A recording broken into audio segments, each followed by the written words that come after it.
Depuis quelques années, la télé s'est retrouvée à la ramasse. Et franchement, on comprend pourquoi. Entre Navarro, TPMP et Colombo, rien n'a changé depuis 30 ans. Je sais même plus où est la télécommande chez moi. Avec l'arrivée des nouvelles télés connectées et de nos ordinateurs de poche, il faudrait l'extinction du Wi-Fi pour que je la rallume. Et pour pallier à tout ça, il y a eu les séries. En 5 ans, le phénomène s'est tellement démocratisé que ça a commencé à causer la perte de vie sociale la plus importante de tous les temps. Et le coupable, c'est Netflix. Créé en 1997, ce site de streaming en ligne est devenu le digne successeur de nos petits écrans. Entre Narcos, les séries Marvel et Sense8, les mecs gèrent. Tous les styles sont au rendez-vous.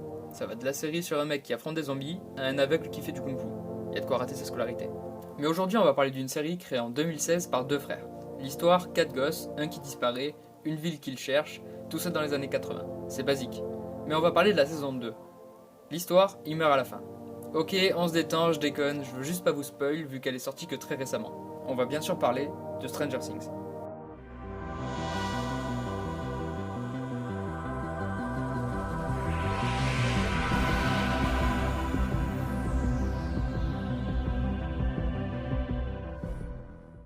Ça fait quelques temps que j'avais pas entendu parler de cette série. À vrai dire, je me rappelle avoir vu la bande-annonce en boucle sur les annonces YouTube, et du coup je m'y étais pas intéressé.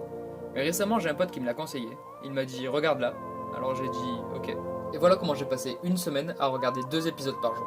J'avais tellement envie de regarder la suite que quand je suis arrivé à la fin de la deuxième saison, j'ai pleuré d'envie de regarder la troisième. Cette série c'est pour moi le saint graal de la série.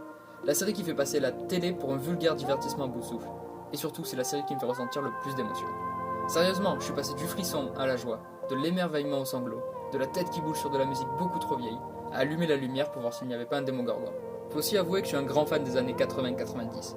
Le style de la série est en même temps très coloré et très terne. Tous les personnages sont formidables et beaucoup trop classe. Hyper intelligent, chialeuse, coolman, loserman, le bof, bourgeoise, leader, amoureux, rebelle, choco, E.T. et le personnage principal de la série, mais on le voit pas. J'ai rarement vu des acteurs aussi bien joués, surtout avec des enfants. Et puis l'esprit du groupe est aussi fort qu'une poignée de main à Hulk. La série entière transpire les Goonies, et je suis un grand fan de ce film. La réalisation est magnifique, et ne parlons même pas de la photographie, surtout que ce n'est qu'une série. Tout ça pour vous dire, regardez Stranger Things, moi je vais la revisionner, et on se dit à la prochaine.